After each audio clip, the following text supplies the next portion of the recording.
Apple के founder Steve jobs की 2005 में स्टैनफोर्ड यूनिवर्सिटी में दी गई स्पीच अब तक दुनिया की मोस्ट पावरफुल, मोटिवेशनल और लाइफ चेंजिंग स्पीचेस में से एक मानी जाती है, जिसे शाहरुख खान से लेकर संदीप माहेश्वरी तक जिंदगी में एक बार सुनना तो जरूर रिकमेंड करते हैं। स्टीव जॉब्स जो एप्पल के फाउंडर थे, उनकी स्टैनफोर्ड वाली एक स्पीच है 20 मिनट की। अगर आप में से बाकी लोगों ने नहीं देखी है तो आई स्ट्रांगली रिकमेंड यू कि एक बार आप जा करके यूट्यूब पे वो जरूर देखें, क्योंकि इस स्पीच में स्टीव जॉब्स ने अपनी पूरी लाइफ को सिर्फ 3 कहानियों के जरिए बहुत खूबसूरती से बताया है, ताकि आप, हम और हमारे जैसे कई करोड़ों लोग उन्हीं की तरह असल मायनों में एक सक्सेसफुल और फुलफिलिंग लाइफ जी सकें। तो हम स्टीव जॉब्स की लाइफ के 50 साल के एक्सपीरियंस और नॉलेज को शेयर करने वाले हैं स्टीव जॉब्स की स्पीच और उन्हीं के शब्दों में।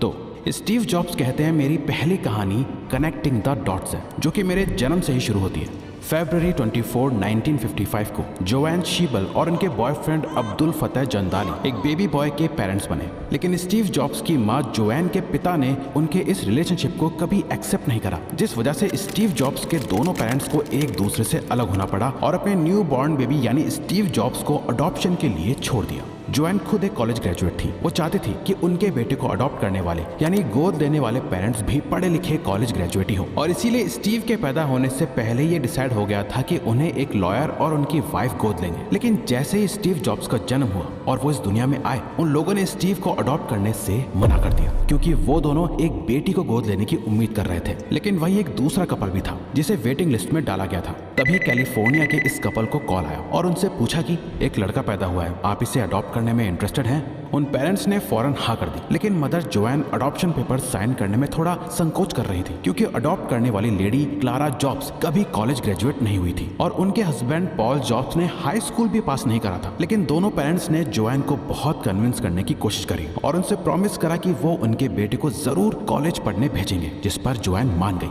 पॉल और क्लारा जॉब्स ने इस बेबी को अडॉप्ट करा, जिसका नाम उन्होंने रखा स्टीवन पॉल जॉब्स, और इस तरह स्टीव जॉब्स की कहानी की शुरुआत हुई। और 17 साल बाद अपने इन पेरेंट्स की सारी जन पूंजी लगवा के स्टीव फाइनली एक महंगे कॉलेज में गए। इतने पैसे लगाने के 6 महीने बाद स्टीव को कॉलेज की पढ़ाई में कोई वैल्यू नजर नहीं आ रही थी। उन्हें नहीं पता था कि उन्हें जिंदगी में क्या करना है, और कॉलेज भी उनकी मदद नहीं कर रहा था, जहां बस वो अपने पेरेंट्स की पूरी जिंदगी की सेविंग्स को खर्च कर रहे हैं। और फिर वो एक डिसीजन लेते हैं, जो कि था कॉलेज क्विट करने का। वो बस इस होप में कॉलेज छोड़ देंगे कि सब कुछ आगे जाके ठीक हो ही जाएगा। उस टाइम ये डिसीजन लेना उनकी जिंदगी की सबसे बड़ी बेवकूफी लग रही थी। उन्हें बहुत डर लग रहा था, लेकिन ये उनकी लाइफ का सबसे बेस्ट डिसीजन साबित हुआ। कॉलेज छोड़ने के साथ ही वो उन क्लासेस को भी छोड़ चुके थे जो उन्हें पसंद नहीं थी, और अब वो उन चीजों पे फोकस कर पा रहे थे जिसमें उनका एक्चुअल में इंटरेस्ट था।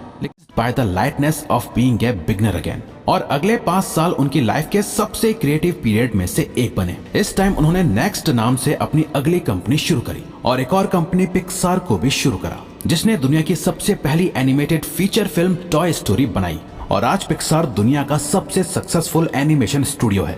इस टाइम स्टीव अपनी वाइफ से भी मिले। स्टीव ने नेक्स्ट में जो टेक्नोलॉजी क्रिएट करी थी उसे देखते हुए एप्पल ने नेक्स्ट को एक्वायर कर लिया, जिसने आगे जाके एप्पल प्रोडक्ट्स में बहुत इंपॉर्टेंट रोल प्ले करा। इस एक्विजिशन के साथ स्टीव को एप्पल में दोबारा वापस बुला लिया गया। उनकी वाइफ लॉरेन के साथ उनकी रिलेशनशिप भी बहुत अच्छी रही। उनके साथ 4 बच्चे भी हुए। अब अगर स्टीव को एप्पल से नहीं निकाला गया होता तो शायद वो अपनी लाइफ के सबसे हैप्पीएस्ट मोमेंट्स को कभी जी ही नहीं पाते। स्टीव कहते हैं, जब भी लाइफ में कुछ बुरा होता है, हमें कभी अपना फेथ, अपना विश्वास नहीं खोना चाहिए। आपको हमेशा उसे ही ढूंढना है जिसे आप प्यार करते हो, चाहे वो कोई इंसान हो या आपका काम। आपकी लाइफ का अच्छा खासा हिस्सा आपका काम लेके जाने वाला है। अपने काम से सेटिस्फाइड रहने का सिर्फ एक ही रास्ता है, वो काम करो जिसे आप ग्रेट वर्क मानते हो। और ग्रेट वर्क करने का एक ही तरीका है, वो करो जिससे आपको प्यार है। अगर आपको अभी तक वो काम नहीं मिला है जिससे आपको प्यार हो, तो उसे ढूंढते रहो, बाकी किसी में सेटल मत हो। और इसी के साथ मेरी तीसरी और आखिरी स्टोरी शुरू होती है, मेरी डेथ की स्टोरी। असल में 17 साल की उम्र में स्टीव ने एक कोट पढ़ा था, if you live each day as if it was your last, someday you will most certainly be right. यानी अगर आप हर दिन को ऐसे जीते हो जैसे कि ये आपका आखिरी दिन है, तो एक ना एक दिन आप सही साबित हो ही जाओगे। अपनी पूरी लाइफ स्टीव हर सुबह उठकर खुद से एक ही सवाल पूछते थे, अगर आज मेरा आखिरी दिन होता तो क्या मैं ये सब करता जो चीजें मैं आज करने वाला हूँ। अगर लगातार कुछ दिनों तक उन्हें इसका आंसर नो मिलता रहता तो वो समझ जाते कि उन्हें अपनी लाइफ में कुछ चेंज करने की जरूरत है। ये याद रखना कि एक ना एक दिन हम मर जाएंगे, जाएंगे।